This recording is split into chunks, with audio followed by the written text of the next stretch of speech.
Hello, MEGAZOMBIEMAN115 here today. Welcome to MEGAZOMBIEMAN Reads CreepyPastas. I thought I'd do like a scary video because, you know, just to keep the genres going. Yeah, if you want to turn down your lights and put some headphones on for the grueling atmosphere, and I swear I will not put any screamers on because I am not an arsehole. Okay, so today we are reading a creepypasta called Squidwards Suicide. This one I think was quite a famous one. It's obviously about some lost episode in which Squidward kills himself. Okay, so with that said, let's start reading Squidwards Suicide. I just want to start off by saying, if you want an answer at the end, prepare to be disappointed. There just isn't one. I was an intern at Nickelodeon Studios for a year in 2005 for my degree in animation. It wasn't paid, of course, but most interns aren't. But it did have some perks beyond education. To adults, it might not seem like a big one, but most kids at the time would go crazy over it. Now, since I worked directly with the editors and animators, I got to view the new episodes days before they were aired. I'll get right to it without giving too many unnecessary details. They had very recently made the SpongeBob movie and the entire staff was somewhat snapped to the creativity, so it took them longer to start up the season. But the delay lasted longer for more upsetting reasons. There was a problem with the series 4 premiere that set everyone and everything back for several months. Me and two other interns were in the editing room along with the lead animators and sound editors for the final cut. We received the copy that was supposed to be Fear of the Krabby Patty and gathered around the screen to watch. Now, given that it isn't final yet, animators often put a mock title card, sort of an inside joke for us, with phony, oftentimes lewd titles such as How Sex Doesn't Work instead of Rockabye Bivalve, when SpongeBob and Patrick adopt a sea scallop. Nothing particularly funny, but work-related chuckles.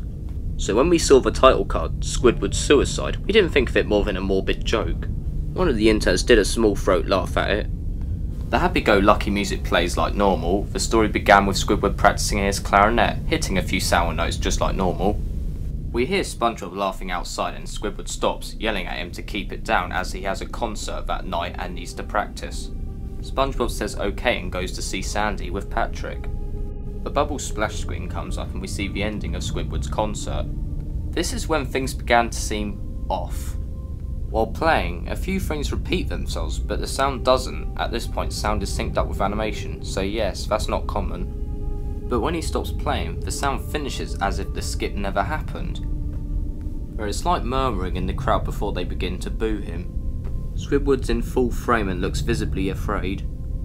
The shot goes to the crowd, with SpongeBob in the centre frame, and he too is booing, very much unlike him.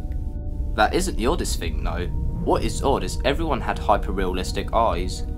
Very detailed, clearly not shots of real people's eyes, but something a bit more real than CGI. The pupils were red. Some of us looked at each other, obviously confused, but since we weren't the writers, we didn't question if it's appealed to children yet. The shot goes to Squidward sitting on the edge of his bed, looking very fallen. The view out of his porthole window is of a night sky, so it isn't very long after the concert. The unsettling part is that at this point there is no sound, literally no sound. Not even the feedback from the speakers in the room. It is as if the speakers were turned off, though their status showed them working perfectly. He just sat there, blinking, in this silence for about 30 seconds. Then he started to sob softly. He put his hands, or tentacles, over his eyes and cried quietly for a full minute more. All the while a sound in the background very softly growing from nothing to barely audible. It sounded like a slight breeze through a forest. The screen slowly begins to zoom in on his face. By slight I mean it's only noticeable if you look at shots 10 seconds apart side by side. His sobbing gets louder, more full of hurt and anger. The screen then twitches a bit as if it twists on itself for a split second, then back to normal. The wind through the trees sounds get slower, louder and more severe, as if the storm is brewing somewhere. The eerie part is this sound, and Squidward's sobbing sounded real, as if the sound wasn't coming from the speakers, but as if the speakers were holes and the sound was coming from the other side. As good a sound as the studio likes to have, they don't purchase the equipment to be that good to produce sound of that quality. Below the sound of the wind and the sobbing, very faint, something sounded like laughing. It came at odd intervals and never lasted more than a second, so they had a hard time pinning it. We watched this show twice, so pardon me if things sound too specific, but I had time to think about them. After 30 seconds of this, the screen blurred and twitched violently, and something flashed over the screen as if a single frame was replaced. The lead animation editor paused and rewound frame by frame. What we saw was horrible. It was a still photo of a dead child. He couldn't have been more than 6. The face was mangled and bloodied, one eye dangling over his upturned face, popped. He was naked down to his underwear, his stomach crudely cut open, his entrails laying beside him. He was laying on some pavement that was probably a road. The most upsetting part was that there was a shadow of the photographer. There was no crime tape, no evidence tags or markers, and the angle was completely off for a shot designed to be evidence. It would seem the photographer was the person responsible for the child's death. We were of course mortified, but pressed on, hoping it was just a sick joke. The screen flipped back to Squidward, still sobbing, louder than before, and half body in frame. There was now what appeared to be blood running down his face from his eyes. The blood was also done in a hyper-realistic style, looking as if you touched it, you'd get blood on your fingers. The wind sounded now as if it was a gale blowing through the forest. There was a snapping sound of branches, the laughing, lasting at longer intervals and coming more frequently. After about 20 seconds, the screen again twitched to show a single frame photo. The editor was reluctant to go back. We all were, but we knew he had to. This time the photo was of what appeared to be a little girl, no older than the first child. She was laying on her stomach, her organs in a pool of blood next to her. Her left eye was too popped out and popped, naked except for her underpants. Her entrails were piled on top of her above another crude cut along her back. Again, the body was on the street and the photographer's shadow was visible, very similar in size and the shape to the first. I had to choke back vomit, and one intern, the only female in the room, ran out. The show resumed. About 5 seconds after the second photo played, Squidward went silent, as did all sounds. Like it was when this scene started. He put his tentacles down and his eyes were now done in hyper-realism, like the others were in the beginning of the episode. They were bleeding bloodshot and pulsating. He just stared at the screen as if he was watching the viewer. After about 10 seconds, he started sobbing, this time not covering his eyes. The sound was piercing and loud, and most fear including of all of this is his sobbing was mixed with screams. Tears and blood were dripping down his face at a heavy rate. The wind sound came back, and so did the deep voice laughing, and this time there was a still photo lasted for about a good 5 frames. The animator was able to stop it on the 4th frame and backed it up. This time the photo was a boy, but about the same age, but this time the scene was different.